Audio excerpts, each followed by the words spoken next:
Welcome in to Views from the Stands, and we are so excited to get to talk some sports with you on a Tuesday night. I'm your host, Stevie B, Steve Brennan, and we have my two favorite guys with me, as always, the GM, G Mike, and Brandon BC. Gents, we have a jam-packed show for you, man. We have the reactions to the CFP Natty from last night. We have the NFL Conference Championships. We're also going to go back over those divisional games. We have an amazing DownBad Debate, which we hope to get a lot of you guys out there to jump in on this one with us. And, of course, we always have a lot of big news. But before we get into all that, we have to pay some bills. But we have a brand new sponsor and partner that we'd like to introduce to you guys. It's Varsity Sports Nation. We're extremely excited for this venture. Not only can you watch our show on demand, but you can watch all kinds of the best high school sports and other sports content from all around the country. Here's the amazing thing about Varsity Sports Nation. They have a convenient app for you to download just on your phone. You can also stream it to your Roku, your Apple TV, your Fire TV, Facebook, Android, iOS apps, YouTube, pretty much anywhere you want to get sports, you can find these guys on there. And we're extremely excited to start this partnership and be working with them on that. All right, Mr. G Mike, man. After all of that, real quick, sorry about that. That took a little longer than normal. What do you let the people know what you got going on? And it is damn good to see you on a Tuesday, my man. Yes, sir. You ready to get this working, baby? Just like these sports bets that we got going on in Telegram, baby. We got some good bets for you tonight with the NBA going all in right now. If you guys want to join in the chat, try to win some money, try to win anywhere from $50 to $100 to $150 a day. We charge $5 a month just to get into the chat.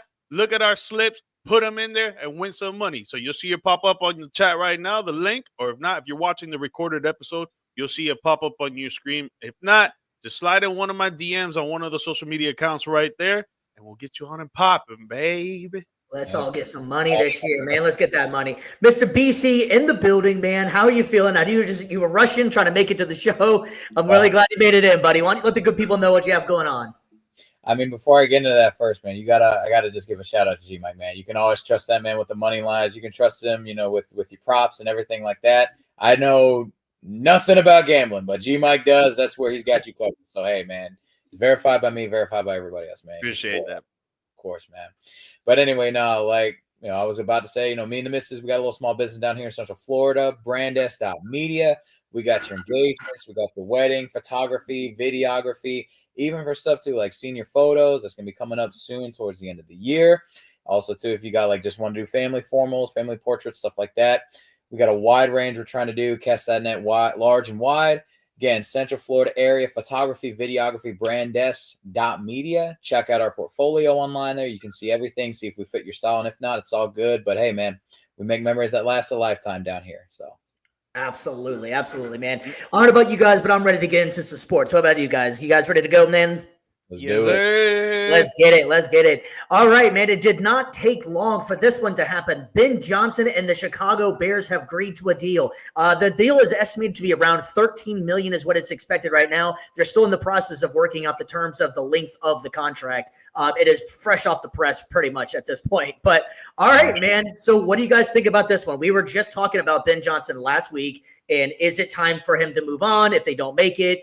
I was thinking he should have stuck around a little while longer, but I think this job makes a lot of sense for him, considering that the Bears just seemed like they needed somebody that knew how the hell to run some offense in Chicago.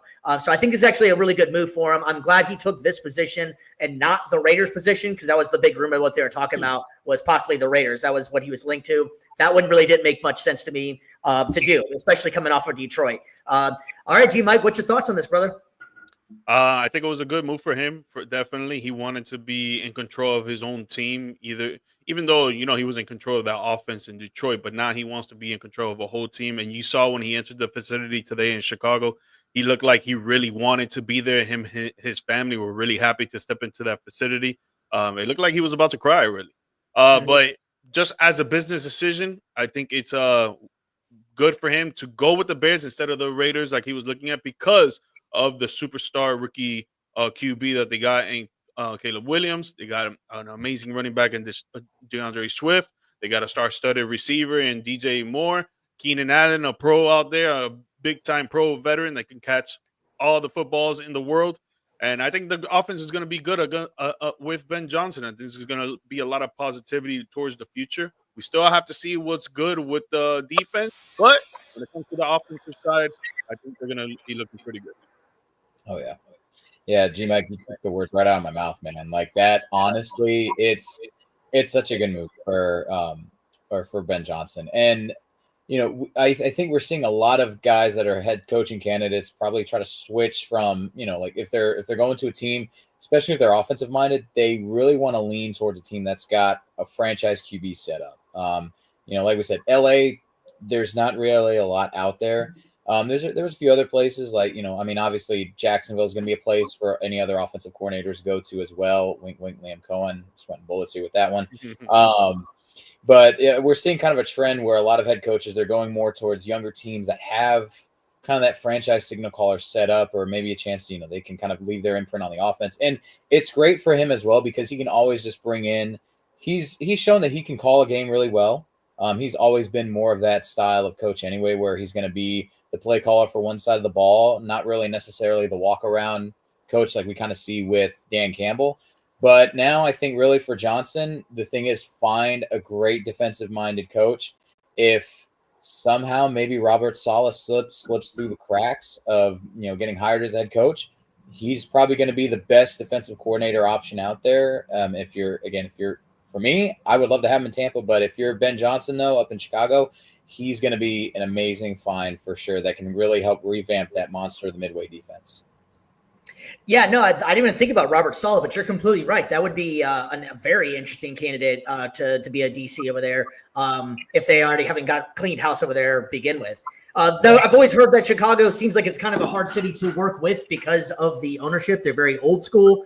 They're still celebrating, the 85 Bears as if it's brand new, and so that's been a downfall for them for a little while. But I think with this new offensive regimen, they finally might have someone that can pass over 4,000 yards for the first time ever, which is absolutely insane that they've still never done that. I think it's 30 touchdowns. I don't think anybody's ever gotten as a Bears quarterback as well, which is just out. It's one of the oldest franchises in the league, and they still haven't been able to do that. Just crazy to me, but I think it's going to all change when Ben Johnson gets there. I think that Caleb Williams and Ben Johnson's going to make some really interesting moves. I like it a lot because we all alluded to it whenever we were talking about it in the preseason about we thought they had one of the best wide receiver cores in the league. And on top of it, too, there was stretches during the middle of the season that it looked like when they had the London game and a couple of other games where, okay, Caleb Williams got it. He started to figure it out, and then he just went back down, and it did not work at all. So he kind of just looked a little bit off, but that whole team was just off, man. The coaching staff was a mess. They should have never had who they had in charge of whatever the teams, and yeah, it just was not working out at all for them, man. But yeah, I totally agree. I think this is gonna be a great move for the Chicago Bears in the city of Chicago, man. Don't be surprised if that offense ends up being like top 10 next year. It would not surprise me with Ben Johnson calling plays. It's gonna be a scary team for sure. Yeah, no, I totally agree, man. Yeah, so moving on, there's been a lot of moves in for coaching today, actually. Just in a matter of mere minutes before I went live, there was another big move that just happened, and the Minnesota Vikings have agreed to a deal to bring 39-year-old Kevin O'Connell back. I can't believe the dude is 39 years old, man. That's just wild, man. How that he's a head coach and already on his next coach right there, man. American coach. Kevin O'Connell went 14-3 last season, which is the second most wins in franchise history.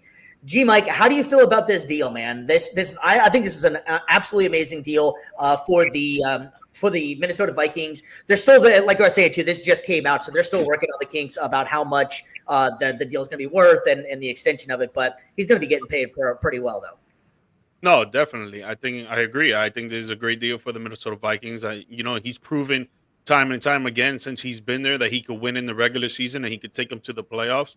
Obviously, they haven't gone anywhere in the playoffs, but that has to do with more of personnel, in my opinion.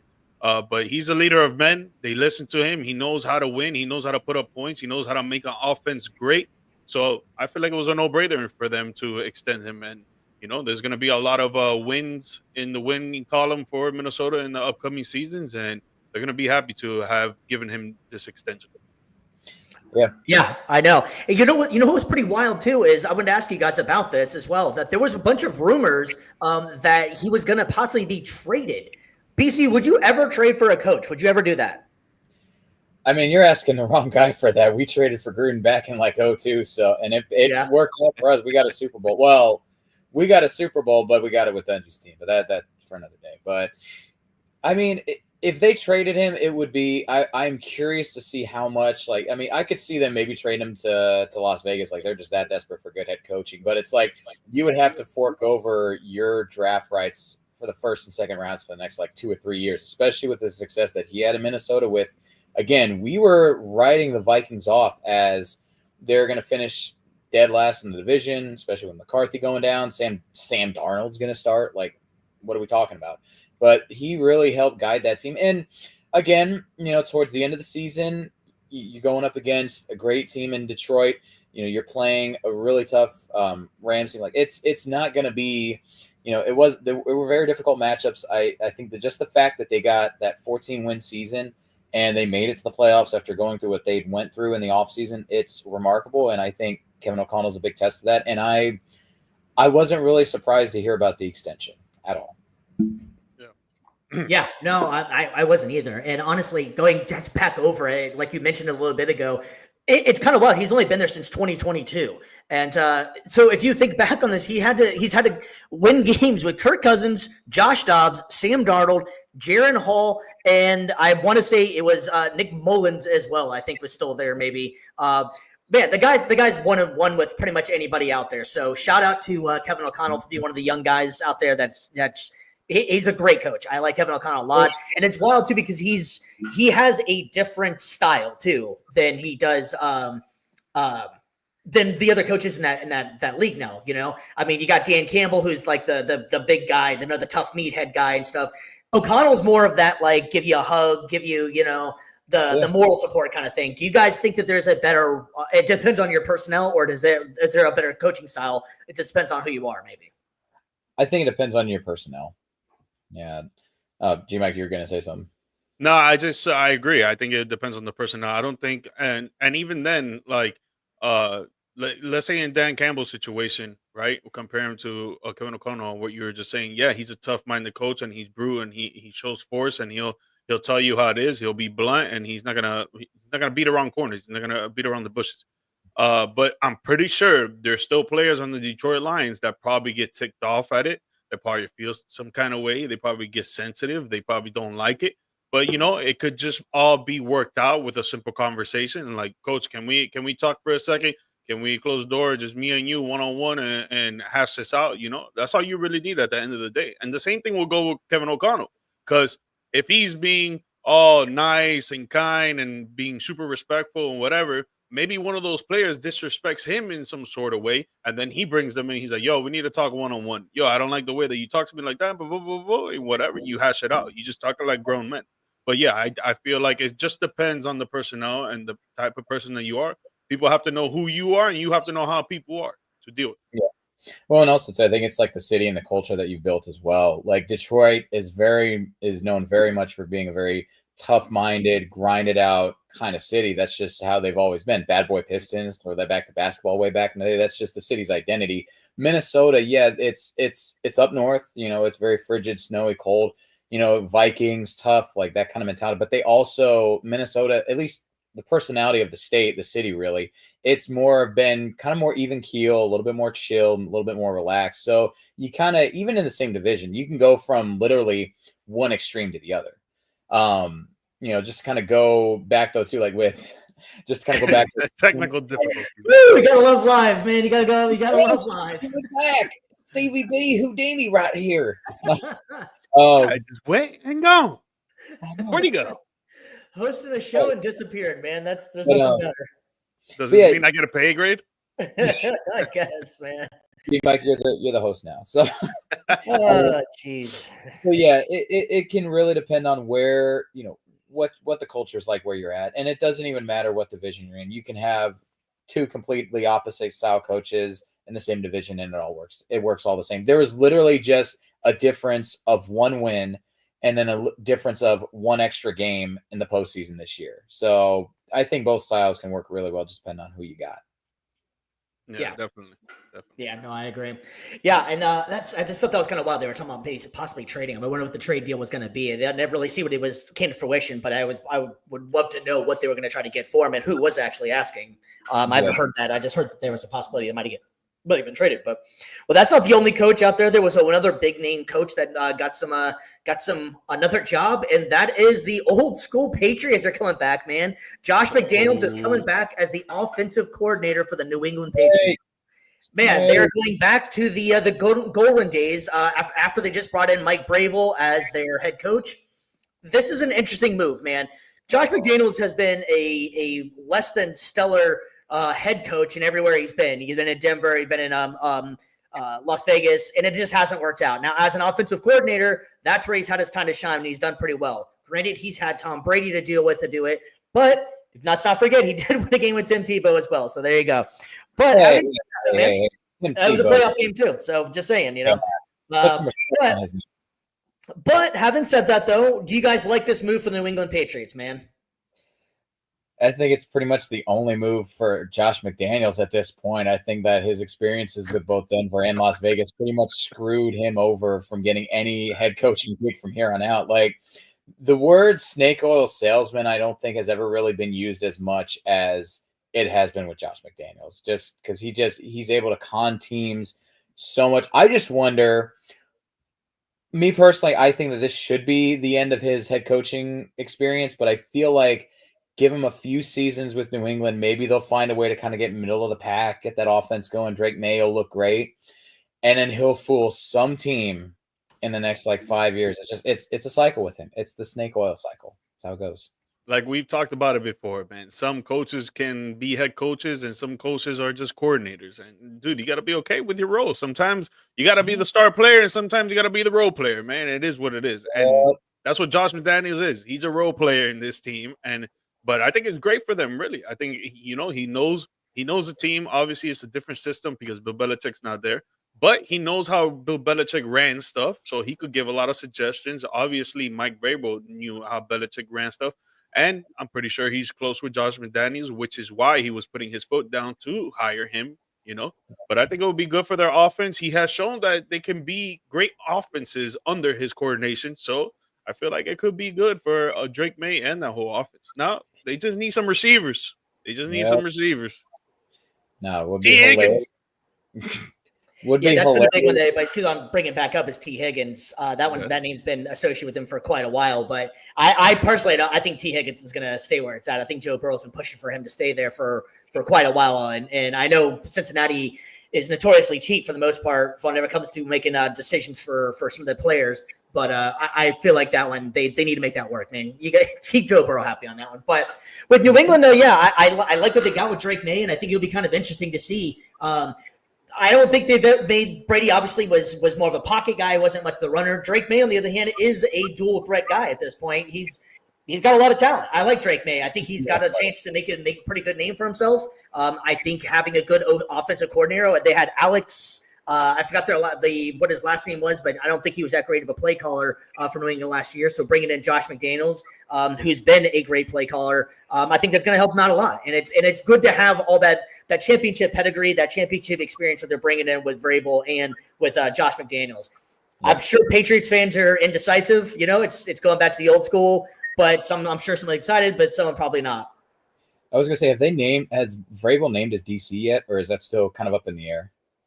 It hasn't come out yet. They just named Josh McDaniels just before we went live. You're telling me there's a chance for Belichick to come back? Yeah. So there's been some. That question has come up, but I don't think that one's going to happen. He's getting paid pretty handsomely at North Carolina, and I cannot see him coming back. Well, that contract hasn't been signed yet. Yeah. It's not Are you official. sure? Yeah, it's not official yet. Yeah. I was going to say, he could pull a move like he did with the Jets. It could still happen. He's done it before. They're talking about that he might go to the Cowboys because of the relationship that he has with Jerry Jones, and that's the head coaching job that he wanted before he took the North Carolina job. That would be Interesting. hilarious. I mean, anything is possible. Absolutely. I don't know, man. Shit, I'll be happy. What? Then you got the oldest coach, then the oldest owner, then you just need Aaron Rodgers to get the oldest quarterback. Not hell. There you go, man. The quarterback, Yeah. he's the one you deserve, not the one you need. No. You can ride the bench if anything, but There you go. Mentor Dak. I see Aaron Rodgers probably either playing in New York again, or maybe going to the Vikings. Yeah, I was gonna say it's the second year he's completing his Brett Favre arc. So there you go. That, and you get him for one more year, and you let JJ McCarthy learn under him, which is JJ McCarthy is the guy that they really, really want. I mean, they think he's going to be the franchise quarterback, so might as well learn under a Super Bowl winning quarterback. The script literally. MVP. You cannot write a better script. He resented Favre so much for having to sit under him for like 4 or 5 years. Now he has to be the one to train up not only his replacement in Green Bay, but also his replacement in Minnesota. I love it. Let him do it. Let the script writers. Great storyline. I just wrote the script right there. Yo, pay.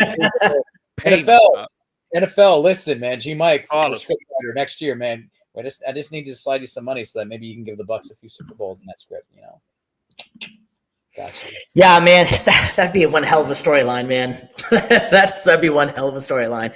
Yeah, so we're that's got to be it for all the. I don't know if we can get any more coaching news in here because we've just had 3 coaches in the matter of a day and a half all get hired in here, and there's obviously more. And as soon as the offseason's over, we'll jump back into that coaching carousel. The Colts have hired a new defensive coordinator. There's been a bunch of different positions, and who the hell knows whoever the Cowboys are going to get.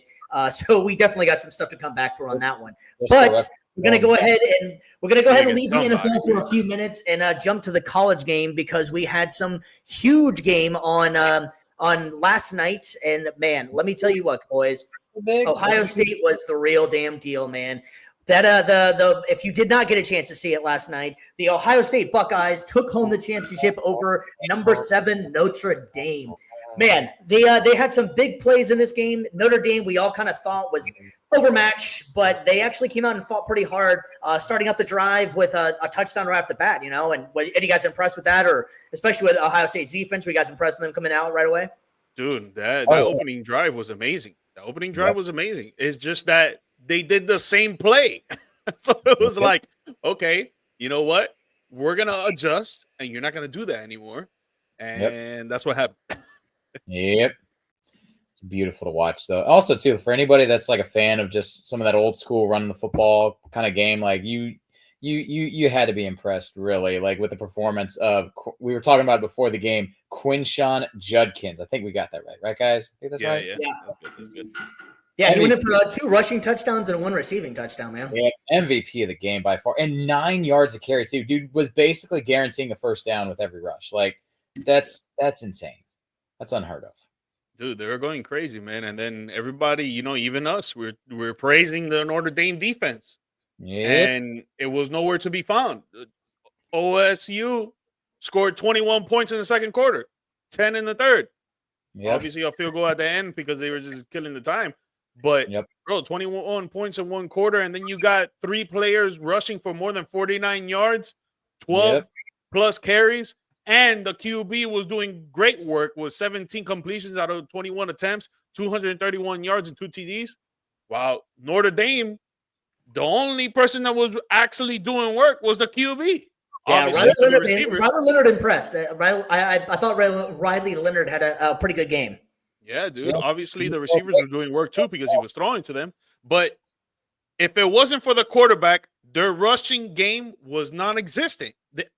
Between 3 running backs, they only had 17 yards. Yep. Bro, you're not going to win a national championship game like that? Yep. Well, and we talked about that too with our preview as well. Like, the secret to Ohio State's success was to pound the rock. Notre Dame, they had a very hot secondary that was shutting down opponents, but they mostly stuck to the ground, and they were able to really bite off huge chunks of yards. And then by the time you got the secondary coming up in the box, playing it close, that's when you're able to cook them over the top. And that's what they did. And they were methodical. They were efficient. They literally they were able to make the most out of the attempts they had. And now just one little critique was just Howard. he had over 50 rushing yards, sure, but on 16 carries, like I would have tried to feed Judkins of the ball a little bit more, but again, he's rattling off 9 yards a carry. I'm not going to complain about that. You got the natty, you got the dub. Great But game. wasn't 4 of those carries like scrambles, like not designed QB runs?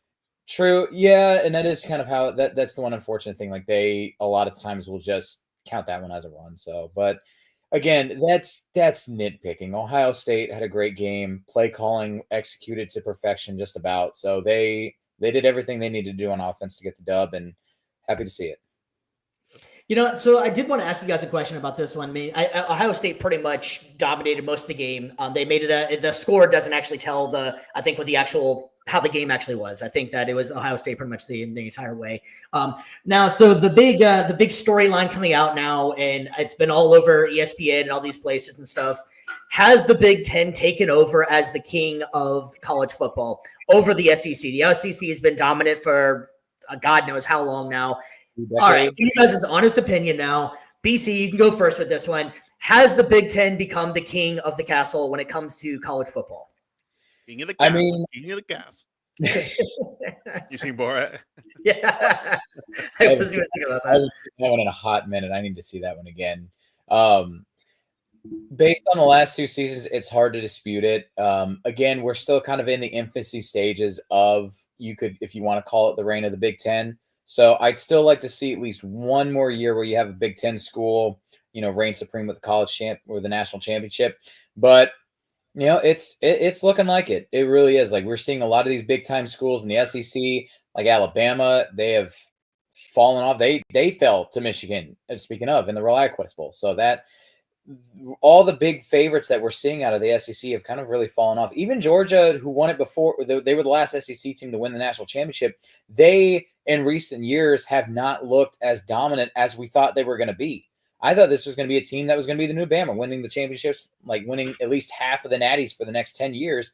And I think, honestly, they'd be lucky if they got one more in the next 10 years. They've looked very vulnerable. They've looked like they could choke, and people could say, oh, well, that's just how tough the SEC is. It's like, okay, but on the big stage in the college football playoffs, you guys are blowing it. So, QB too. Yeah, that too.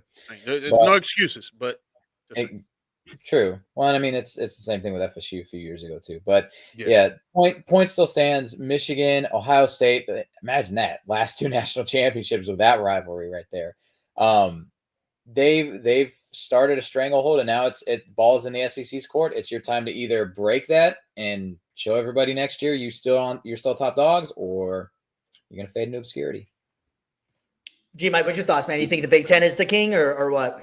Nah, I think SEC still got it, man. I think they're gonna still have it for a while, dude. There's gonna be kids that are gonna want to go to these historical colleges. Obviously, Ohio State, they spent $2 million on their players to get them to come over here, and now they win a national championship and they get those $2 million back. So they just got reimbursed for winning a championship. So it was a good move on them. But I still believe that kids are gonna want to go to these historical winning colleges, and it's where, if you want to be an NFL star, you go to the SEC to try to play there, try to get the toughest opponents, and go on to the next level, the pro league, the big top league, and try to show your skills there. I think SEC will bring out the best players for sure. I think Arch Manning is going to be football. When it comes to football, I think Arch Manning is going to be the real big determining factor on where the SEC goes, because everyone's lauding Texas as like they got next, and I think they're going to go, and the SEC is going to go as far. Which is funny that's all. If you turn on any talking head show for the last day and a half since this game got over, it's praise the Big Ten, Big Ten, Big Ten. Well, you know who the 2 teams they're expected to go back to the national championship next year? Texas and Ohio State. So the SEC is still in the same spot. So those are the 2 teams that are expected to be back. So really all this nonsense about how the Big Ten has just taken over the SEC, let's pump the brakes a little bit here. The SEC has been dominant for so long. Big Ten have some amazing teams. Don't get me wrong. Ohio State this year and Ohio State next year, because a lot of those guys are coming back, are a damn good team. And there's no disrespect to Ohio State. And there's nothing saying that they're not. But the SEC is still the king, I believe. You just put out so many big players. Now, Michigan last year, whenever they won, they did put out a huge amount of NFL players. Michigan did a great job with that team.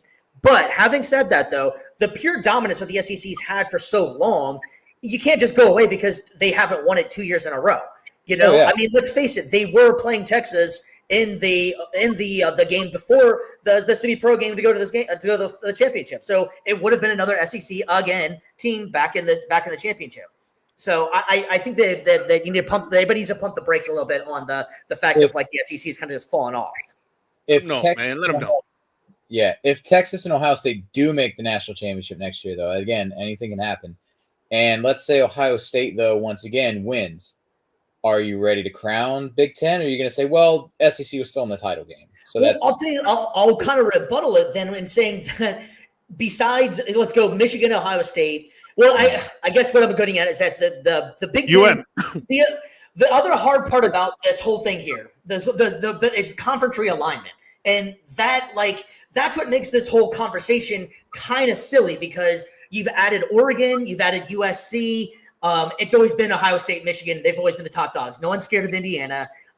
Michigan State has had a couple runs, but nothing to get all excited about. Iowa is pretty much the same school every year. They pump out nine tight ends. That's about it. Like it's been the same for a while now.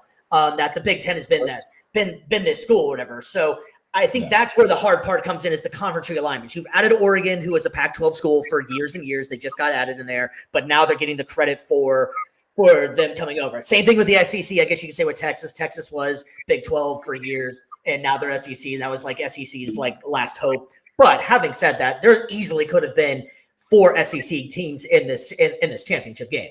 I mean, I would say that they're giving them a run for their money, but I still believe that SEC is the top dog. I think it's the big brother in the room, 100%. Right, I agree. I'm not saying Big Ten is garbage by any stretch, so I don't want to get that twisted or anything like that. The Big Ten is very big boy football, without a doubt. Ohio State easily was one of the top teams in the country this entire year. They looked great. They did exactly what they were supposed to do. They went out there and dominated. There was no doubt once they got to the playoffs. After that Michigan loss, they put on a show. They were just purely dominant. So shout out to them for putting on a hell of a show, and they did exactly what they were supposed to do. I'm just saying I think it's a little bit too premature to say like the SEC is just gone away now because Big Ten's won 2 in a row. I mean, come on now. Yeah. Before that point, Georgia was going for 3 straight, and that was like they were about to be the next dynasty and all that good stuff. So like that gets like almost forgotten in the wind as if like that was so many years ago or so, So I think we just need to calm it down a little bit. How about that? But it is chill, doggy, chill. It is interesting though that Georgia like fell off the way they did the last couple of years though, because like we said, we were expecting them to be the next Bama, and I mean next year, who knows? You get a good recruiting class, you can turn things around. I would be interested in seeing though who out of Georgia or Texas is going to be the main man in SEC, and then again, if Arch Manning succeeds the way we think he's going to succeed, then SEC is going to still be on top. But I do go ahead. No, I was going to ask you, why do you think Georgia fell off? Because that's what I was going to say too. Georgia lost. I mean, the same thing with Michigan as well. If you want to go back to the Big Ten, you have so many good players and such good teams that they go to the pros. That's just what happens, obviously. And with NIL and transfer, with the NIL and transferring, some of these guys aren't waiting around as much. So Georgia was a lot like Alabama, that you had 9 5-stars just waiting their turn to be on top. Now they're not waiting around as much. So I don't think that NIL has definitely changed college football. I think that it's helped out a little bit with the aspect of more teams are getting the opportunity to have better players. But let's face it here, who was in the national championship? 2 powerhouse old school teams, with Notre Dame and Ohio State, So for clickbait, we're going to put it up. NIL killed Georgia. Boom. There we go. Well, okay. But why do you keep saying that Georgia fell off when they literally had the bye week and they had a great team? They just didn't have their starting quarterback. No, I'm like I said, strictly clickbait. But yeah, falling off. Okay. I thought you were like serious. Yeah. No. Like falling off in terms of where I think most people, if you ask most college fans, like before NIL, I think we were all going to be in agreement. Georgia was basically going to run college football for the next 5-10 years. Easily. And I mean, and again, they're still competitive. Like we said, like a lot of stuff we're talking about is hyperbolic, but they're still competitive. But I don't think that they're quite at the level of dominance that we were expecting. Okay, again, I'll agree to that, right? But let me ask you this. If Carson Beck plays, where do you think Georgia ends up? Do they lose that game still? Do they go to the next round, or do So, they make it to the national yeah, championship? And do they win the national championship? No, I don't think so. I'll go ahead and jump on that one. No, Carson Beck had a very down year for his standards, and honestly, on top of it too, Georgia this year had the number one drops. All their wide receivers couldn't catch, which is something extremely weird considering we just last week had that fun debate about how many great receivers they've had. The list goes on and on. Amari Cooper, blah blah. You can name for hours. But this year they had the most drops of any team in the country, which is very un-Georgia characteristic. So it's not all on Carson Beck, but Carson Beck was not as good as he was. They lost Brock Bowers, who was a gigantic piece of their offense last year. I think that Georgia just they weren't able to necessarily maintain their dominance with the players that they lost. The players they lost were absolutely amazing players, and whenever you lose great players, I think the writing is on the wall in there. Yeah, now, I think Georgia. I don't think Georgia was bad. I just don't think that they had no business being as a national championship contender this season. The prior two seasons, hands down, they were dominant. Who did they play first? Off of that bye week? They played Notre Dame. Okay, so I believe, right? Yeah, they played Notre Dame bye week because that was the game that was delayed because of the tragedy that happened in New Orleans. So even with Carson, yeah, true. Even with Carson Beck there, you think Georgia loses to Notre Dame? Yeah, actually, this year it would be a hard bet. I would take the bet though, because I think that for the money line, I think Notre Dame would probably be the underdog in that one because of Georgia's dominance. But yeah, I would think that Georgia would still lose in that game. I mean, I was bringing it up before a couple of weeks ago with Florida as well. I mean, the games that they almost lost. They almost lost to Florida, who nobody was scared of until the end of the year last year. They did lose to Vanderbilt. They just were not the same Georgia team that they've been. I'm sure they'll be back. Probably, I think Gunnar Stockton looks like he's going to be a pretty good quarterback. He's a pretty stocky dude. He's looks like he got some wheels to him. So I think Georgia's going to be okay, and they'll be right back in the thick of things in no time. Maybe a year, maybe 2 years or so. I just was thinking that it was a little bit. It's just a little bit too premature for me to say that the SEC is like falling off the wagon or something like that, and the Big Ten just going to run away with everything now.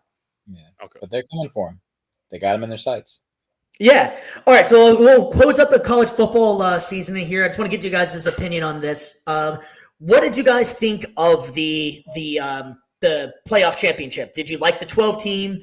Do you have any? I know we said we were going to come back to this once once we were done. We are done now. Do you guys have any pros, cons? Give me a pro, give me a con. You might. Pro, it makes the college football player longer for sure. I think that's good, and it gives opportunity for teams that have had winning records over the last few years to actually get into the playoffs and try to show their dominance. I think that's pretty dope. The con, I think the way that they set it up with the last few teams, like teams 10, 11, 12, I think that should be different. I don't think it should be the top 3 teams in the powerhouse conferences. No, I think it should be whichever team has the best record, the most points, and which has beaten, if they have a tiebreaker, have beaten each other. I think those teams should make it. I don't think it should be like how Arizona State made it. And it wasn't Alabama, right? Or Alabama was 12? Arizona State was 12. Yeah. Arizona State was 12 or Ohio State? No, Ohio State was 8. Yeah. Okay. There was 2 last teams that made it because of their conference. Clemson. And Clemson, that's right. It was the ACC, right? Yeah, they should have been. They should have been there, right?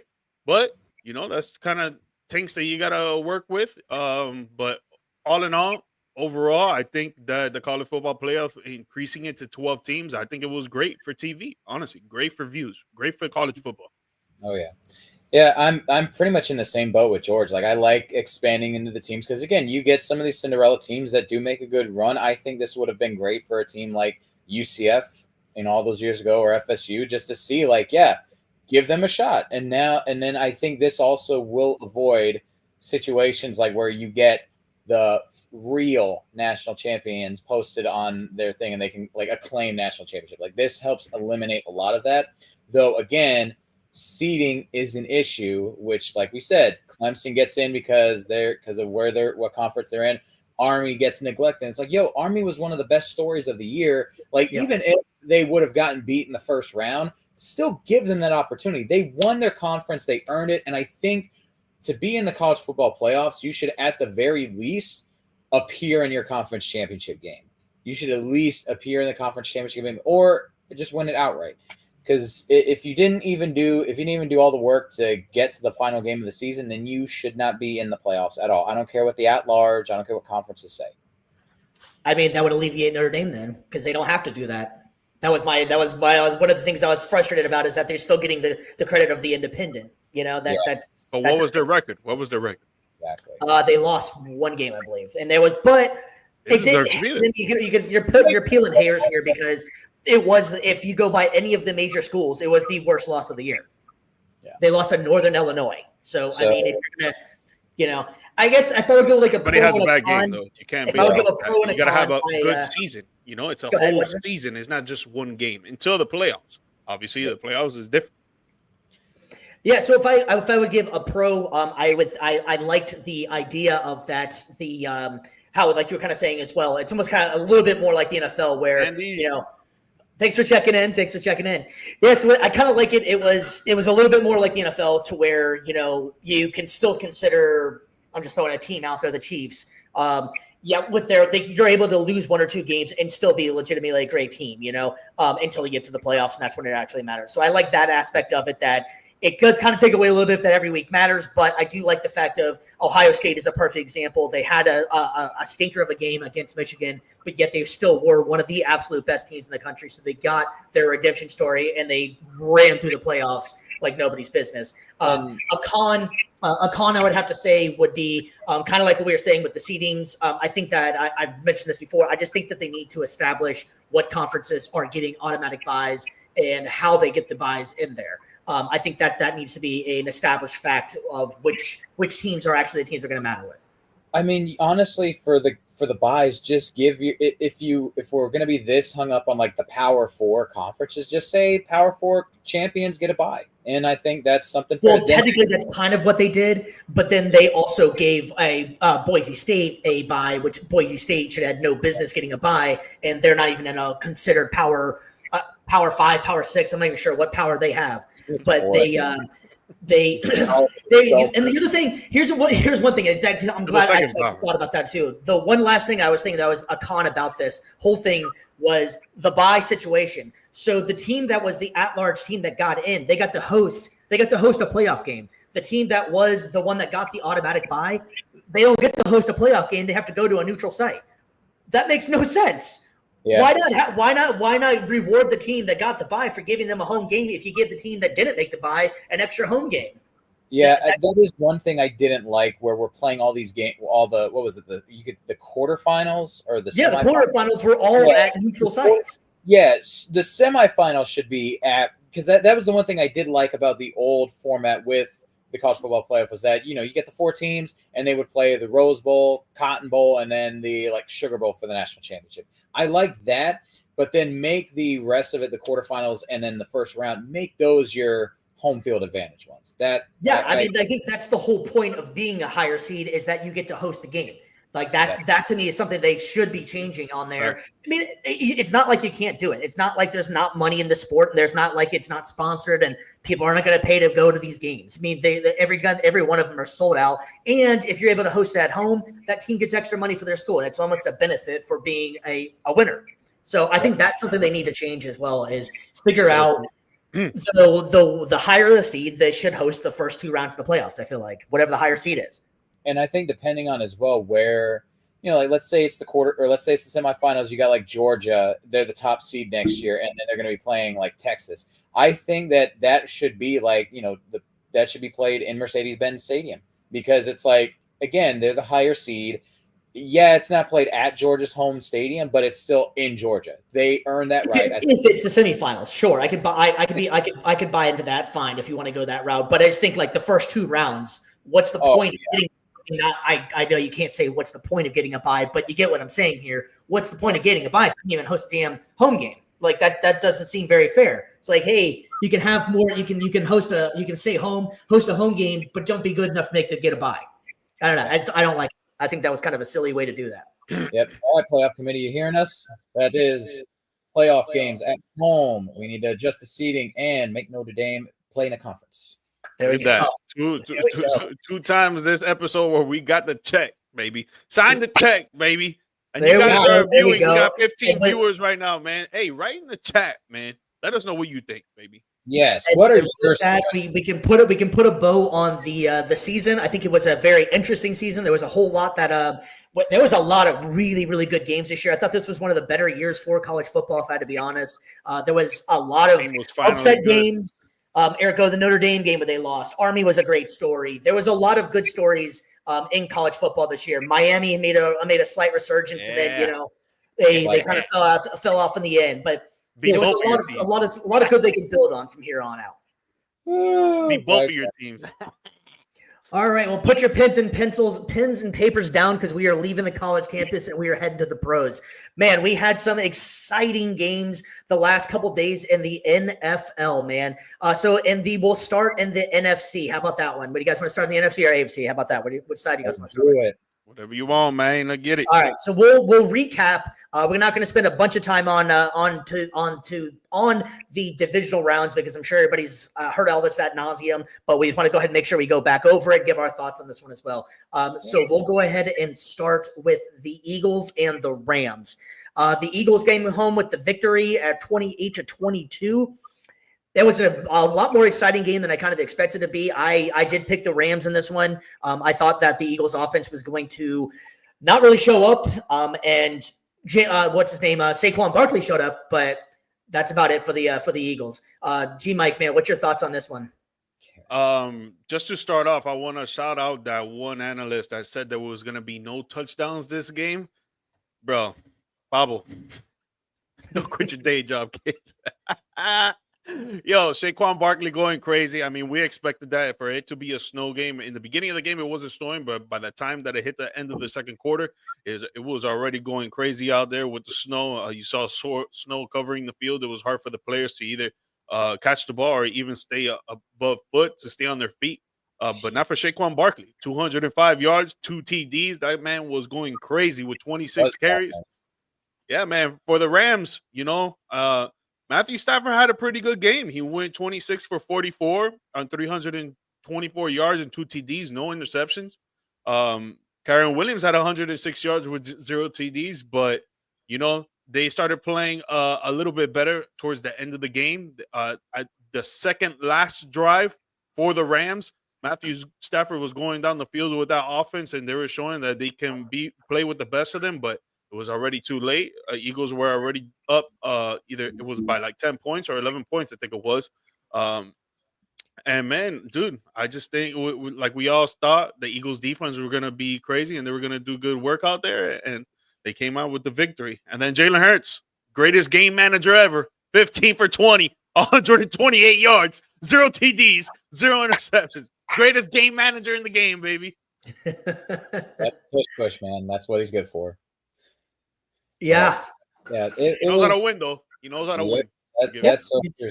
Check on Saquon, though, man. Check that man's back. That dude's got to be exhausted from carrying this team this whole year, man. Hey, New York Giants, you guys slipped. Yeah. He's used to it, though. He's used to carrying the load. So it's like, I shouldn't be surprised by this. But, yeah, man. Go ahead. No. I was gonna say one of the takeaways that I was thinking from this game wasn't during the game. It was the post game. Matthew Stafford was asked about his career, if this could be it for him, and he was not saying yes, and he did not say no. He kind of looked at his watch a little bit and was saying, "I'm really gonna have to take some time and think about this one." I personally think he's gonna be back. I think he has 2 years left on his deal, but I believe he's 37 now. The kid, he can still play. He still looks great out there, but I don't know, man. I don't know if he's going to end up coming back after this one. It was a tough loss for him, and the Rams, I think, had a chance to win it, and they just it just didn't work out. And I would love to see if this is it for Stafford. I would love to see him at least get one more ring. Just the amount of passing yards and highlight plays and just clutch moments that dude played on. And it was a shame that he was on Detroit for so long and had so many bad losing seasons. And, he's always just been a favorite of mine, even though he is a Georgia guy and I'm a Florida guy. But I love Matthew Stafford, man. I think he's one of the greats. And I kind of feel like he gets oftentimes forgot about whenever you bring up great quarterbacks. You always got Brady, Manning, Rodgers. Stafford doesn't get brought up too much in that conversation, but always gets kind of forgotten about, man. Like he's probably number 4 or 5 behind those guys. You know what I'm saying? Like he's up there in yardage and every category. So I think Matthew Stafford deserves a lot of credit if this is it for him.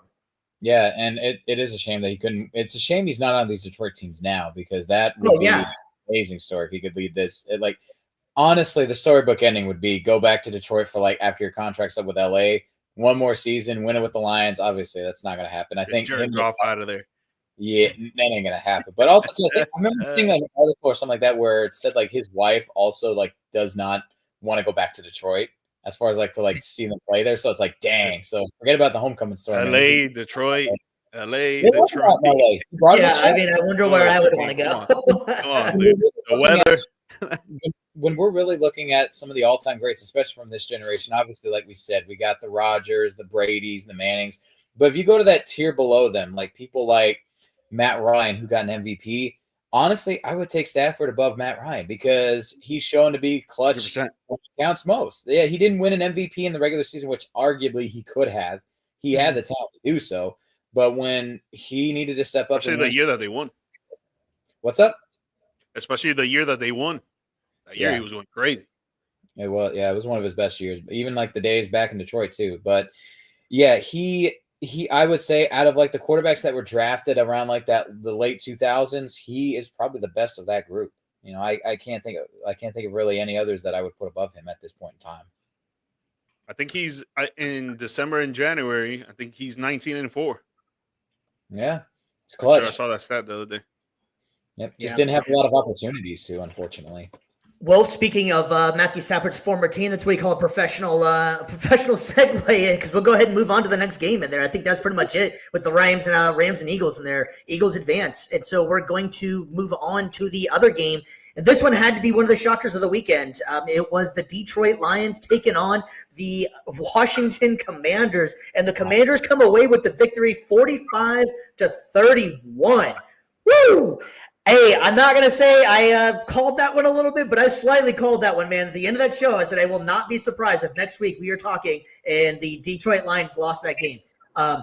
Man, what a week for Jared Goff to just have the worst stinker of a damn game that he's probably ever had in his career. The guy it just looked awful out there. Real quick. You think he got a concussion? He got a concussion on that interception?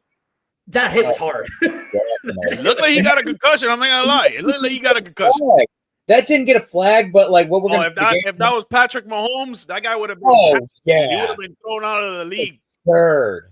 They threw a flag for when the two Texans players hit each other in the head and barely tapped Mahomes. Come on, man.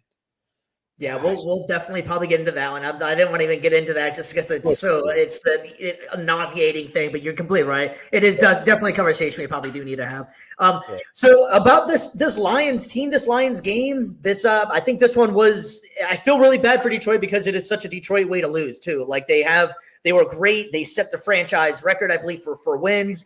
And then whenever it actually came down to it, now I do not blame Detroit per se and say besides Goff just having a bad game. They were so banged up on defense. They were so. I think the end of the season, it was 14 to 15 players on IR. That is insane. And to still be one of the number one seed or one of the number one top seeds in the league, man, I feel bad for Detroit, man. That seemed like the year to be able to do it. The year before, they were just right there, and everybody's like, next year, it's definitely going to be Detroit. Definitely going to be Detroit. And unfortunately for them, Detroit happened. Detroit got Detroited. Well, and then also to add insult to injury, you lose your offensive coordinator in the same week, that. Yep. And most likely your DC too. Exactly. I feel so bad for them. And that honestly, when we got bounced, I was like, all right, I want Detroit to win it all because that city deserves it with all the crap that they have been through with Tigers and the Pistons. It's Lions finally got something going good for them, and then this happens. It sucks. It really does. And You know, like I always allude to on the show, the commies move on. The Red Scare is real. Like, oh my gosh, like they're about to take over NFC Championship game right here, man. It's gosh darn commies right there. Bro, shout out to Jaden Daniels, though, bro. And he does not look like a rookie out there. That guy looks like a 10-year veteran, bro. And looking like a rookie with his legs as well. Oh, Yeah, 16 carries, 51 yards. He threw for 31 attempts on 22 completions, 299 yards, 2 TDs, 0 interceptions. While on the other side, Jared Goff, 313 with 1 TD and 3 interceptions. Which is why I kind of think that he did have a concussion, bro. I'm not gonna lie. I think he got a concussion. But no, it's possible. You need to be an expert to know that. But the rush defense was not there. It was non-existent. He, like I said, he had 51 yards, but you got Brian Robertson Jr. with 77 yards and 2 TDs. Yep. I mean, dude, man. We're definitely going to end up talking a lot more about the Commanders here in a second. And we just want to go over the last couple of games if anybody get a chance to check them out and just checking this out for the first time. We'll go ahead and move to the AFC side real quick and get that side done so we can advance on to the next round. You guys already started talking about it. We have the Chiefs and the Texans. The Chiefs come away with the win, 23-14. I don't think it was more of a surprise that the Chiefs were going to win the game. It was more the talk was the referee calls. So do you guys want to get into this, or are we just going to let everybody else do it for? Dude, man, dude, there was only 2 bad calls, bro. I'm sorry. Yeah. It was only 2 bad calls. Yes, the refs do try to cheat for the Chiefs. I think a lot of us really know what's going on. But it was 2 bad calls compared to a whole game of football, bro. I don't know, man. Texans, you could have pulled it off. You could have pulled it off. But you didn't because they got a Hall of Fame coach over there. They got a Hall of Fame quarterback over there. And they know how to win on Hall of Fame. Madden difficulty, baby. They know how to win over there. And the Texans do not know how to win against a Chiefs team like this. Again, yes, the 2 calls, it was complete bullcrap. It shouldn't have been there, but you had a whole game to win. There's no excuses, bro. Yeah, and if I had to go on one side of it, I know like it's not the popular side on it. A lot of people are coming after Mahomes on for it. In reality, it is the smarter play to do. He was doing the smarter thing in getting a call. Granted, you don't like to see it. It's a flop. There should possibly maybe come in the NFL like they did in the NBA where they got rid of some of the flops in soccer. But in theory, as a Chiefs fan, you got to be like, hell yeah, that's what we want to see. Get the calls, get those extra yardage because our offense wasn't doing very much, you know. So I don't want it to come down to Mahomes like as if he's a cheater or what have you.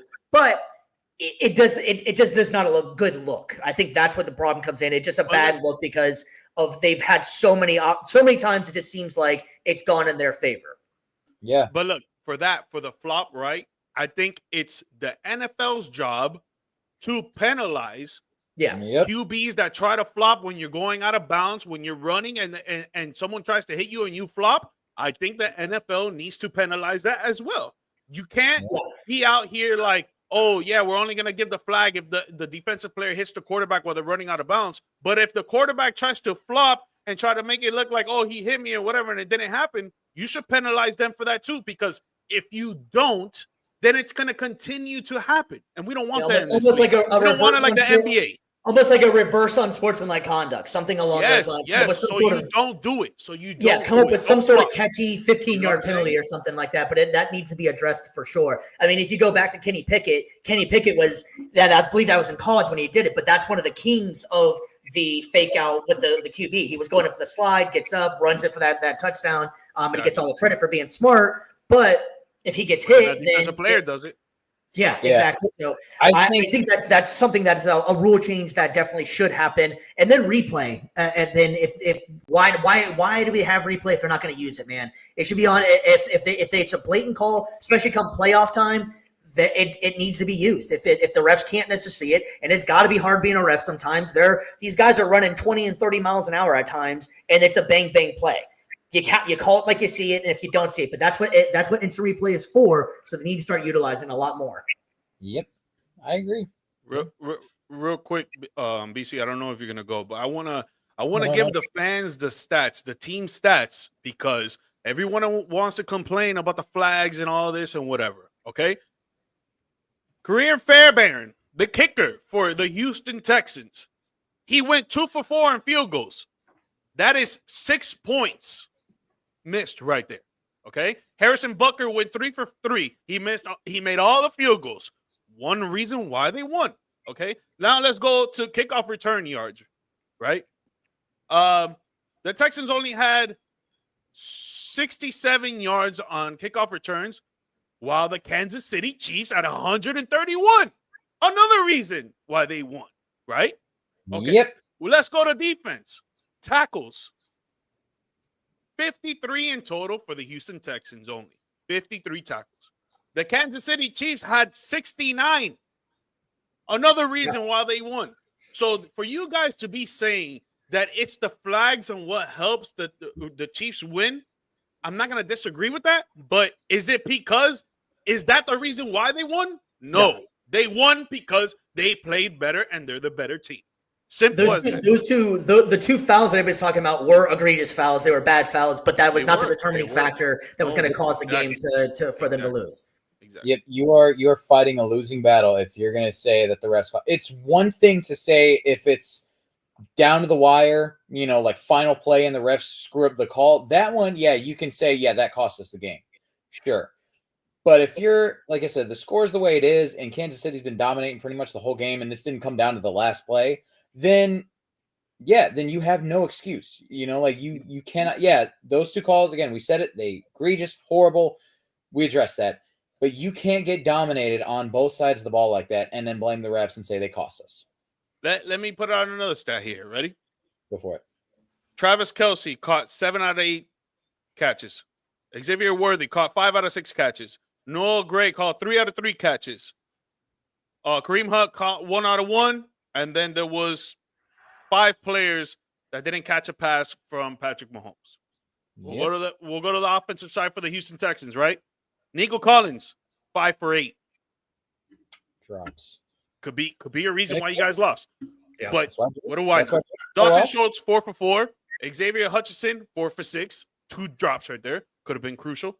Joe Mixon, 2 for 3. And then 2 players that didn't catch a pass from CJ Stroud. So it's like there's a lot of variables there on why they lost. Yeah, and CJ Stroud, let's face it, too, CJ Stroud was having a kind of an off year. I don't think this is the second time they've already played. He had a good game, though. This is the second time they've played, and it's the same result. I mean, almost the exact same score as the last game, if I remember right. Like it was around there. And so two things interesting about the Texans, since they're we'll go ahead and put this one to rest here as well. They just came out today, I believe it was, that D'Amico Ryans said that he's not even sure that Tank Dell is going to be able to make it to play next season at all. That injury is so severe that he might not be playing at all next year. And sticking with the wide receivers, do you realize Deontay Johnson has already kicked off the team again? That guy's been on 4 different teams in, I think, 4 months? No, he went back to the Ravens. He went back to the Ravens, and he didn't even play. Yeah. He went back to the Ravens. They re-signed him? They picked him up again. Oh wow, I didn't realize that, but he's already gone off their team too, I'm sure.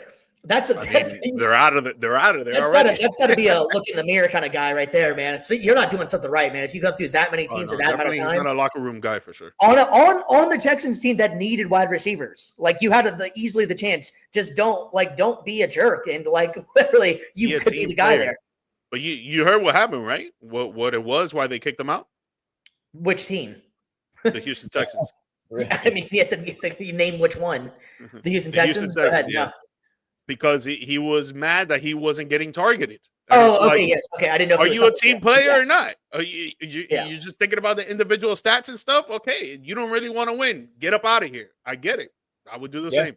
I would do the same. Said it perfectly there. It's like you can be a part of what we got. We got a great young squad here we're trying to build up. But if you wanted to be all about you, I'm sure there's somebody out there that'll want your talents, but we don't. So peace. Yeah, amazing enough too. You go to multiple teams that needed number 1 receivers too. Like that's what's mind blowing. If you're supposed to have all this talent, you go to Carolina. Who'd you have to beat out? Adam Thielen, Xavier Legette, a rookie. Well, he got traded from there. He got traded. Yeah, I know. But I'm saying he went from Pittsburgh to Carolina to Baltimore. Barely played Baltimore. Went to Houston. Houston was out.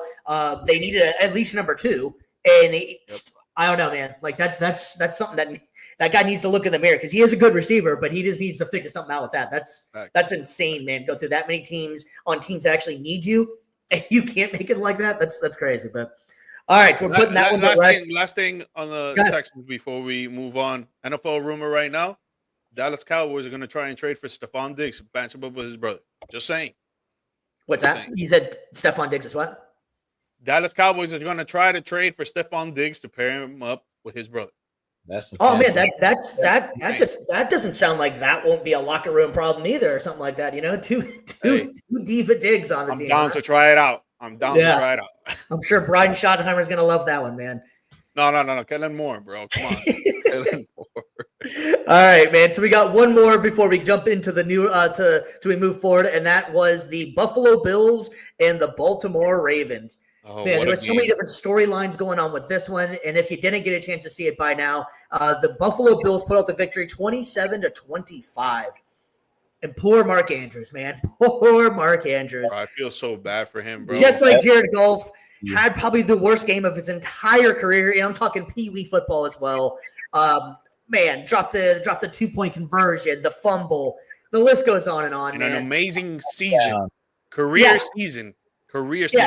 He started off really slow. He got in a car accident in the offseason and then kind of took a little while, I think, to kind of get back. Saved the lady in that car accident. Yeah, kind of took a little while to get back up to speed. And then once he did, he was booming and rolling like the old Mark Andrews. But man, and you know, I've been the crucial one of Lamar on the show. I'm not going to come out and blame Lamar on this one. I think Lamar did. Lamar had to find it. He had a couple bad throws. There was, without a doubt, a couple bad ones. But this one wasn't on Lamar. And so, yeah, T-Mike, man, this was your pick here, man. Where are you at now with Baltimore? What do you think? Too many mistakes for Baltimore, man. Too many mistakes. It started off with Lamar throwing the pick and then Lamar having a fumble. Yeah, it was snowy, but you really can't make an excuse there because the other team is playing in the same conditions as you. Yeah, they're used to it. But still, you got to come out and play, and it is what it is. This is what January football is. You want to win. You want to go and be in the big game in February. You got to win in January. That's what it is. Too many mistakes on the Baltimore side, man. Two crucial drop balls by Mark Andrews, bro. One in the second quarter, one at the end of the game, and he had a fumble. So it was a horrible game for him. They didn't have their star wide receiver out there, Zay Flowers. So, you know, they were depleted there at the receiving position, but just too many mistakes on the Baltimore's end, and Buffalo took advantage of that, bro. They took advantage. I think it's something Baltimore really needs to address in the offseason is getting a true number one. I think Zay Flowers is great. He's electric, but I don't find him to be a number one. He's more of a 1B to me. But if they need to find an actual like dominant number one, maybe Diggs could go there, but Diggs is a little bit past his prime, I think, at this point. But they need to find, I think, an alpha because you got Mark Andrews who's trying to be the one. Hell of a player. It worked for Kelsey, but Kelsey's also not trying to do what they're requiring to do. Kelsey is more of a dink and dunk, and he can just make something to work afterwards. But you can't expect Mark Andrews to be your number one. I'm sorry, like it's not going to really work for you. You know, and Bateman's a fine 3, maybe a 2, somewhere in there. But they need to find if Zay Flowers is your number 2 and you have an actual number 1. I think that would really help them out a lot. Maybe go after like Devontae Adams, who's rumored not to be maybe back with the Jets. Somebody. He's a little bit past his prime, maybe too. I don't know. You know what I'm saying, though. I think they need to find a true number one, and I think that's what's going to put Baltimore over the top because Bateman isn't a 1, like we were just saying, and I think Andrews just struggled at being the 1, you know. And you didn't really hear much from Likely either, so I was kind of surprised by that either. Yeah, I'm surprised, though, too, with this game that they didn't rely on Derrick Henry more. He only had 16 carries, but he was averaging 5 yards a carry. Like, that's pretty much been their game plan all season. And, again, we talked about it. It's a snow game. Like the passing game is not going to be there as much, and you see why you don't pass in a snow game as much. Buffalo, you know, like they grounded it, they ran it out on the ground for the most part. 2 tutties from Josh Allen, you know, working his way into the end zone there. Again, Derrick Henry already had 1 score on the day. I think that you could have easily given him 10 more carries, and he would have cracked 100 yards, gotten you another touchdown, and that probably would have made the difference for sure. Again, I'm kind of flabbergasted that they went away from the reason why they are at where they were at this season. Well, I'm not surprised really because it happened last year. They did that same exact thing last year. That was the one thing we said too. Is The one thing we talked about, just run the damn ball, man. Run the ball. Yeah. That's It's my true. question. Like you got Barkley out here getting literally 26 carries. Like you said, give him 10 more carries, it would be 26 carries. And he was coming on in the third quarter. He probably would have hit 150 yards easily. He was coming on in the third quarter, and that's whenever like he could start to see Henry starting to pick up steam. Was the third, and then worn out. He was going to start running roughshod. And my question is, then are we? I think we could all probably agree the blame is going to go on the OC then Todd Monken, because he's, if I'm not mistaken, he calls the plays on the offense. So it's like this has been your second straight year where you're doing the exact same thing. You're not learning from last year. It's like, how many more chances are you going to get? That's a rough one, because technically I think Lamar has looked the best he's ever looked with Monken being there. So I think it was more of just it wasn't working. And honestly, I think Baltimore did what they had to do to win the game. It's just, Baltimore should have probably won the game. But Buffalo just didn't make the big mistakes, and Baltimore did this game. I mean, Baltimore didn't even punt. If I'm not mistaken, Baltimore didn't even punt in this game. So I mean, like they did what they needed to do. They didn't punt. And like that's impressive in a playoff game. You're not even punting, and you still come up with losing it. Just some stuff happens sometimes, man. Football ask Detroit. They've been doing it for years. But they have 4 turnovers. Yeah, 3 fumbles and 1 interception. Yeah, they were costly. And obviously, you trot down the field that last drive and you try to get it to one of your best receivers, if not probably your best receiver on the team, and he drops the ball. Like, dude, even then, Buffalo had a minute and a half to come down the field and score, which I think they probably would have done. Like Buffalo was playing outstanding. Yeah, you gotta catch that, bro. You got to, man. Like, or again, 2-point conversion. Run it with Henry. They could not stop him. Like I don't. Dude, honestly, the play was there. The play was perfect. He was wide open. It was there. It was in the bread basket. It was there. It was a little bit low, but I mean that's a catch Mark Andrews makes 9 times out of 10. Yeah, bro. Like it's not like the Patriots and Seahawks where they literally should have ran it because Russell Wilson threw an interception. It wasn't there. That wasn't there. So run the ball. Yeah, different. That was different circumstances for sure. Yeah, dude. Like, well, I don't know, man. You gotta catch that, bro. I'm sorry, you gotta catch that shit. Like, well, the way I'm kind of looking at it now, I think in the words of Jay-Z, it's on to the next one, man. We were talking about Buffalo a couple seconds ago, so let's go ahead and get into it, man. Buffalo advances, and they are going to take on what we were just talking about before, the Kansas City Chiefs. This one's going to be interesting, man. Another playoff game in Arrowhead. Buffalo has already beaten Kansas City. What do you guys think? How's this playing out, man? And before I get in there, if you go back like 2 years ago, this is probably one of the most exciting games you're going to see. I feel like this game is going to be a slow-paced, boring game, to be honest with you, if I had to be blunt about it. I mean, it's both defense. Like this, both teams have been relying on their defenses this year pretty much to get the job done. So I would tend to agree, but I am pulling for both. I think it's safe to say all of America, aside from Kansas City, is going for Buffalo in this one. Yeah. It's the new evil empire. It's the new evil empire. That's we got to take down Kansas City. So. Yeah, and Buffalo. I mean, it's no diss on Buffalo as well, because they're playing extremely efficient football. I think they set a record for most touchdowns count by a different receiver in NFL history or something. They're playing extremely well. They're playing efficient. It's just the lack of big play from Kansas City anymore, and Buffalo. They're playing smarter football. They're not making Josh Allen do all these wild things that he used to do, and it's kind of slowed down a little bit. So that's all I mean. It's going to be a slower paced game. But I think Buffalo definitely has a great chance in this game. But I mean, it is Kansas City. G-Mike, man, how you feeling about this? Dude, man, just like anything in the comic book in DC, nothing can kill Superman except for the kryptonite. And that's what happened. And that's what happened with the Buffalo Bills and Kansas City Chiefs. The Chiefs are the Buffalo Bills' kryptonite. Until I see the Bills beat the Chiefs in the playoffs, which can happen this weekend. I'm not saying it can't, but given the history, I can't go against the Chiefs, bro. I'm sorry, I can't. I gotta go with Patrick Mahomes, Andy Reid, and that star-studded defense right now. I can't go against them, especially that they have the Buffalo Bills number on speed dial 1.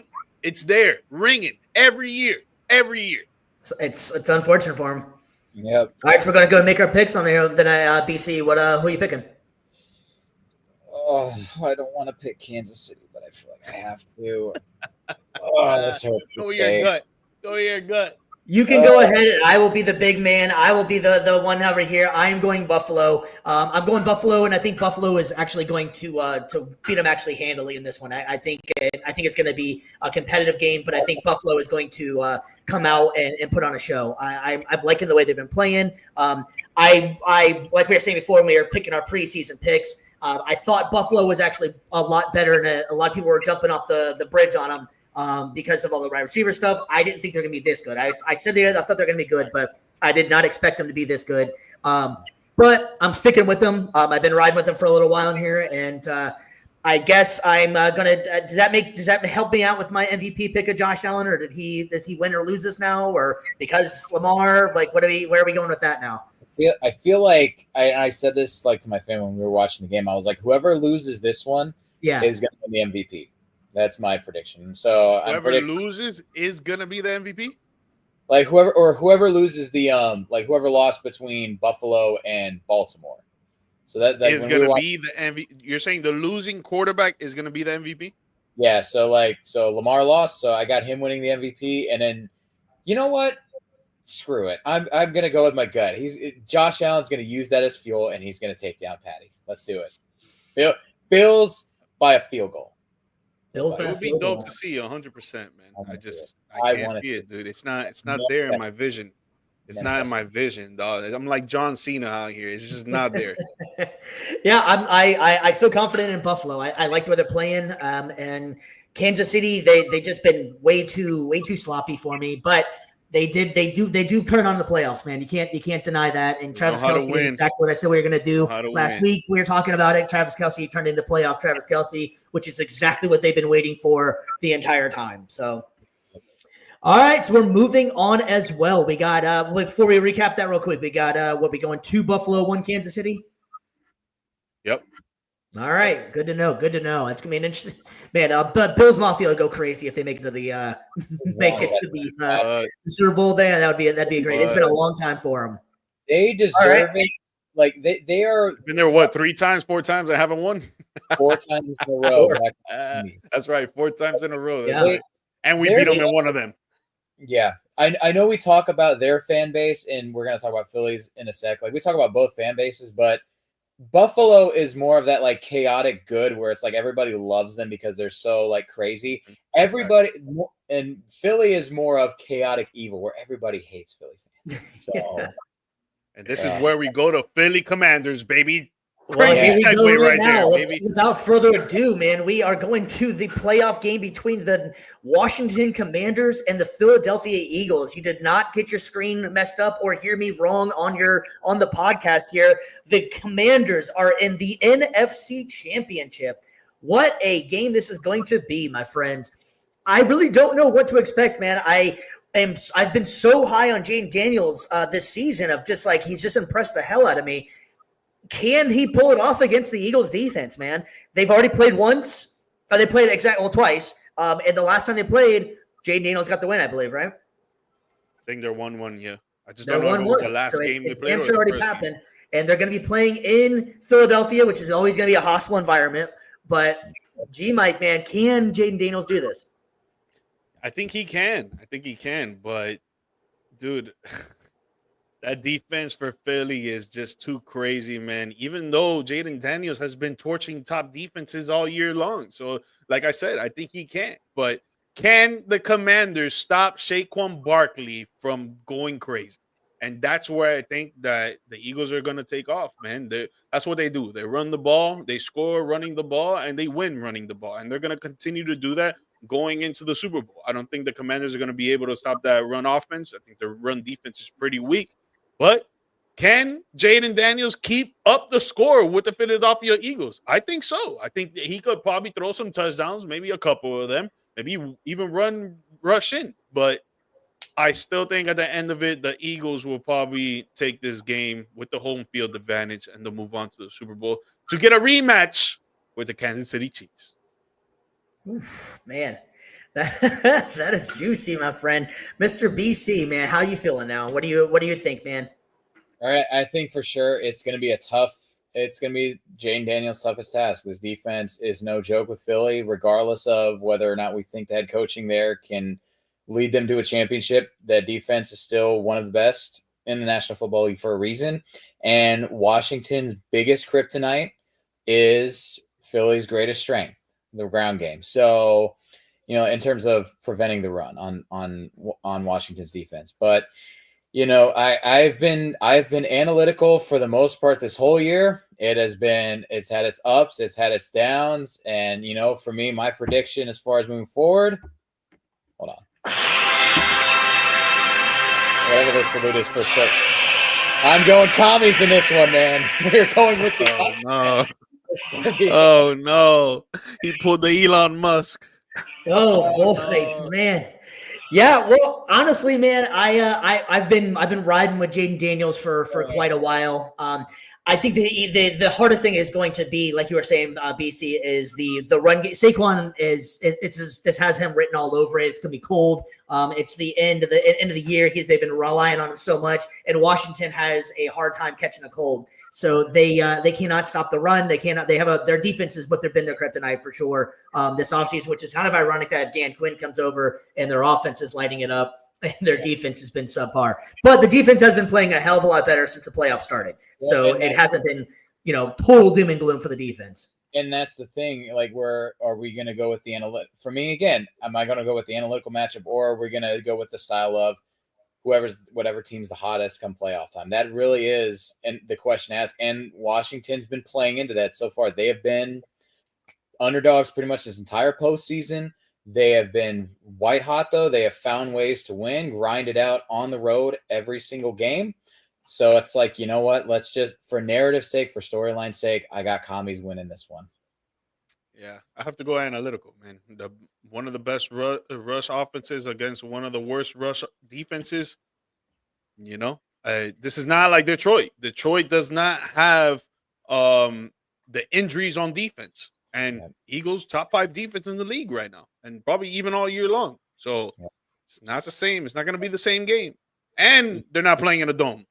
Yeah, the way I see it, I'm probably just going to be double dipping with the L's this weekend. So it's like, you know what? Why not? Let's just have fun with it. Let's do it. Let's give Bills Mafia a chance to win it all, and let's keep Philly's toxic fan base out. And anybody's watching from Philly, you want to come at me? And that's the Super Bowl America wants, baby. That's the Super Bowl America wants. The commies versus America the Billies. Wants. Dang it, that's what we the want. Billies and the commies. All right, so let's play. Before we jump into our debate real quick, and I'm gonna go ahead and make my pick, I guess, with this one. I think this is where it kind of stops for Jane Daniels. I'm gonna go Philadelphia, make it to the Super Bowl, and I think it's only because Saquon Barkley is gonna go run wild. I want to see the Commanders go out of the two of those teams. I really like how Jane Daniels. His poise, everything he's doing on the field, it would be awesome to see. I'm gonna take the Eagles. That defense is just nasty. But all right, I want to play a game with you real quick, you guys. Out of the four starting quarterbacks that's left in the postseason right now, who am I? I have 2,903 yards, 18 touchdowns, 5 interceptions, and 65.6 QBR. Who am I? You have Jaden Daniels, Josh Allen, Patrick Mahomes, and Jalen Hurts. I say Jalen Hurts. What, you're talking about for the whole season, though? Or you're talking about in the playoffs? No, the season. Oh yeah, Jalen Hurts. Yeah. Now, what is your first reaction to be Jaden Daniels, like as a rookie, like you getting that or whatever, he has 30 passing TDs, no? Yeah, it would be, but if he was. Yeah, it would have been if he wasn't up for offensive rookie of the year. I'm like, there's no way he's beating Bucky Irving with those numbers. No. So Jane Daniels' numbers for the regular season was 3,568 yards, 25 touchdowns, 9 interceptions, and a 70.5 QBR, which is 4th best in the league. Yep. That's one hell of a rookie season, man. Hey, man, we got the veteran playing against the greatest game manager ever. Right. Those numbers are great for game manager, man. If you need a guy that doesn't turn the ball over and is great at pushing them tushes, like it's all, at the end of the day, it's all about the dub, baby. Don't let anybody tell you differently. Don't worry about the individual stats. Don't worry about the money. It don't matter. At the end of the day, is worry about the dub. Except in the playoffs where he hasn't won a ring yet, but it's all good. It's all good. But he played amazing in the Super Bowl, though. Against Kansas City, he played amazing. He had like 300 yards and like 3 TDs. And he did. One rush TD. I think he had like 4 in total. He did. I just love throwing shade. So it's Philly. I got to. I can't stand them. It's F that the old birds, man. F the birds. Yeah, we definitely got a lot more Super Bowl talk. We'll get into that next week. Obviously, after these games are done and we know it's actually going to be there, we'll go ahead and break some more stuff down with that one. And of course, you'll hear about the Super Bowl ad nauseum for the next 2 to 3 weeks. So get ready for that. So we're going to go ahead and close out our show with one more segment that we got, and it is our this week's Down Bad Debate. And this one is going to be fun because it is some old school wide receivers in here. And for those who can't see this on the screen, I'll go ahead and break it down for you. One's got to go. You got Minnesota Vikings Randy Moss. You got Larry Fitzgerald, Calvin Johnson, and Terrell Owens. Good luck to whoever wants to go first on this one, and looks like it's you, BC. Oh, I'll go first. I'll go. That's the liberty of being the host, man. I can't go first. That's all right. Cool. I think I went. Oh wait, no, I went first last time. That's why I was able to get. Yeah. I'll go first. Okay. This one. Okay. You're such a gentleman. So, Gentleman Mike. That's what the G stands for. So, I want to first start off by saying that all these receivers right here had impeccable careers in those uniforms right there. Obviously, we're going off of those uniforms, correct? We're not going off of their whole career. Okay, correct. So for those teams, obviously they've had amazing careers for those teams, right? So I can't really pick one because of their skill, their hands, their speed, their agility, their toughness, their vertical. I can't pick one because I think that they're all elite at all of those categories, right? So I'm going to have to go with the locker room stuff, right? So I got to take T.O. out of there because I feel like he was crazy drama queen in the locker room, and he was starting up stuff that shouldn't have been started when he could have kept his mouth shut because he jumped on different teams. Obviously, we're sticking with the 49ers uniform right now, but I'm pretty sure that's where it started from, and he was jumping from team to team to team to team, not because of his skill, because of his locker room sake. So I would take out T.O. because, again, everyone on this board, all these 4 receivers have great skill. So I have to go off based of their locker room ethnicity, we would say. Yeah. Locker room. I don't know if that's the right word or not. It wasn't the right word. Urban Dictionary tomorrow. Oh, man. That's enough to get you blocked. All right, BC, you want to go next or you want me to go, man? I mean, I would agree 100% with G Mike on that one, T.O. Again, we are nitpicking at the absolute highest degree. These guys are all bona fide Hall of Famers, first ballot level talent. Like, I'm not going to take that away from them. I will add, I will say each of them brings something different as well that they were most known for in the game. Obviously, with Calvin Johnson, you've just got the sheer size that you just were terrified to go up against. You could not find anybody that could match up against him. Larry Fitzgerald, best hands in terms of like you need like a third down catch. He's going to get it for you, and nobody's knocking that out. Randy Moss, you need the best contested catch / like red zone threat. He's your guy for sure. And then T.O., he's going to yak it up. He's great with your yards after catch. Like that was his thing. Yeah, he was insanely strong. So I will say for me, if I'm like building a trio, I like having Larry Fitzgerald being that third down safety blanket. I like Randy Moss being the guy that if I need to do a jump ball in the end zone, he's going to grab it. And then Calvin Johnson, the sheer size over the middle. If I need like a big catch like that, he's going to be able to get it. He's going to be a matchup nightmare. T.O., his yards after catch and strength is just something for me that I feel like I can get a little bit of both from everybody else. So it's like I feel like I'm the locker room toxicity outweighs what he brings onto the field in comparison to the other 3. Yeah. It's this one is definitely difficult. We can do 3. What's that? Are we gonna all pick the same guy first time? What? Who you picking, no, I don't think so. No, I'm going Randy Moss. Randy Moss would for me would be the one to go. What? And And the reason I'm saying Randy Moss is because you kind of broke it down. You have wine? Larry Fitzgerald had sure hands. You got T.O. with the strength and the yards after the catch, which you put together, what you just explained, which is that's something that's huge for quarterbacks. And then Calvin Johnson, you need the red zone threat. Randy Moss could jump over somebody, but whenever you're that big, you don't need to jump over many people. So I would take Calvin Johnson any day over pretty much any of them. But it is no disrespect to Randy Moss. Love Randy Moss. But out of the three of them, I feel like that Randy Moss would be the one for me to go. I just like the sure hands of Larry Fitzgerald, the yards after the catch and strength of Terrell Owens, and just sheer size and end zone threat of Calvin Johnson. How you gonna skip on super freak Randy Moss right there, man? Come on.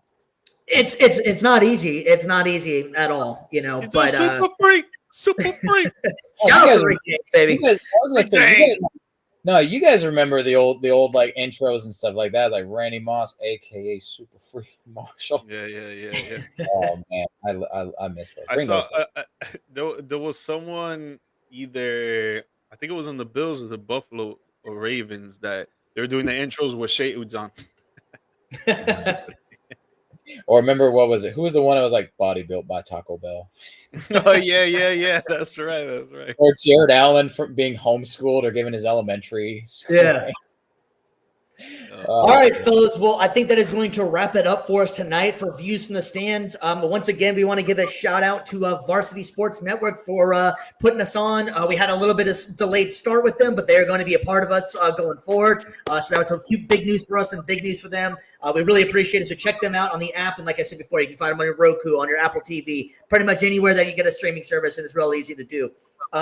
As for us, we got a lot of football coming up. We really appreciate it. Please give us the like and subscribe. We are trying to do this as much as we can for you guys, and we really appreciate all the help, man. Mr. G, Mike, you got anything for the people before we go? Yes, yeah. Guys, please like and subscribe. Like Steve just said, it will really help us out. Please show the support. Come on here and talk smack to us, man.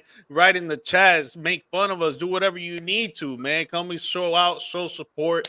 And later on in the future, we might be going to some high schools to be calling high school basketball games, or if not, in the later future, high school football games. So tune in for that with Steve, Brandon, and I. We might be on that, and we might be doing it live too, baby. There we go. Mr. BC, got anything else, buddy? You good to go?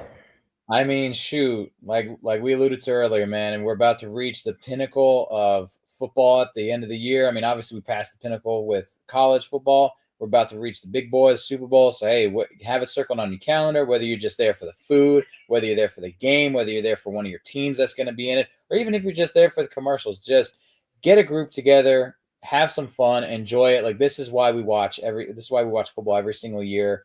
It's great storylines. It's the end of a great season, I think. So don't forget to tune in, man. And also, we got the Pro Bowl coming up. We got a lot of stuff coming up for our show as well. So we'll be doing a lot of recording here. We really appreciate everything you guys have done for us and continue to watch us. And we hope you guys have a good night, and we will catch you later. Peace.